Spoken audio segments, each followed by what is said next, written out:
Subscribe करके रखिए मेरा यूट्यूब चैनल में नया नया वीडियो देखने के लिए। পূর্ববঙ্গের এক ছোট্ট গ্রাম। সেই গ্রামে ছিল বিশাল এক পদ্মবিল। রাতের বেলায় বিলের আশেপাশে কেউ যেত না। গ্রামের লোকেরা বলতো বিলের মধ্যে এক মায়াবিনী থাকে।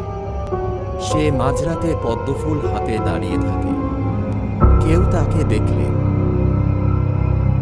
সে প্রথমে মিষ্টি গলায় কথা বলে তারপর বিলের গভীরে টেনে নিয়ে যায়। কেউ আর ফিরে আসে না। একদিন গ্রামের এক যুবক রাজু এসব কথা বিশ্বাস করল না। সে ভাবল ভূতের গল্প বানিয়ে লোকজন ভয় দেখায়। তার মনে জেদ হলো সে নিজে গিয়ে প্রমাণ করবে এসব মিথ্যা। তাদের আলো ছড়িয়ে পড়েছিল পুরো বিলে। গভীর রাত। রাজু ধীরে ধীরে বিলের কাছে গেল। হঠাৎ সে দূর থেকে দেখতে পেল এক সাদা শাড়ি পরা মেয়ে, হাতে পদ্মফুল। মেয়েটি খুব মায়াবী গলায় ডেকে বলল, কোথায় যাচ্ছ? একটু কাছে এসো, কথা বলি। রাজু অবাক হয়ে ভাবল এ তো আর 10টা সাধারণ মেয়ের মতোই। ভয় পেয়ে লাভ নেই। সে সাহস করে কাছে গেল। মেয়ে হেসে বলল, তুমি আমার প্রথম অতিথি, এতদিন কেউ আসেনি। রাজু জিজ্ঞেস করল, তুমি এখানে একা থাকো কেন? মেয়েটি এক দীর্ঘশ্বাস ফেলে বলল, আমার নাম কমলা। একসময় আমি এই বিলে পদ্ম তুলতে আসতাম। একদিন বিলের গভীর জল আমাকে টেনে নিয়ে যায়। তারপর থেকে আমি এখানে বন্দি। যে কেউ এলে তাকে সঙ্গ দিই।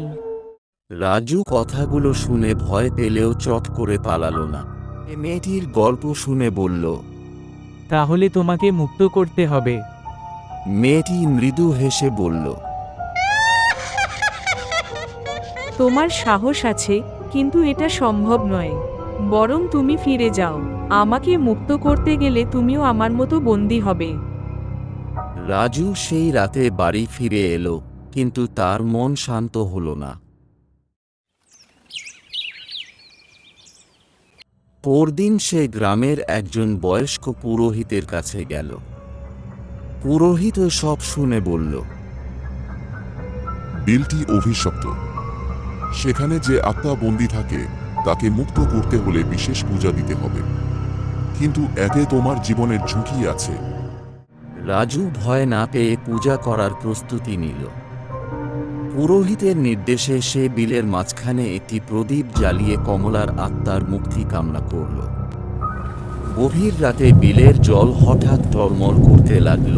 বাতাসে একটা মিষ্টি গন্ধ ছড়িয়ে পড়ল।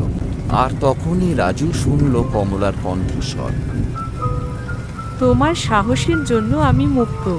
তোমাকে ধন্যবাদ। সেই রাতের পর থেকে পদ্মবিল আর ভীতি করছিল না।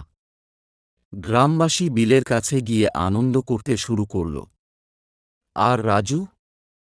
সে বীরের মতো গ্রামের মানুষের কাছে সম্মান পেল। কাহিনী এখানেই শেষ হলো।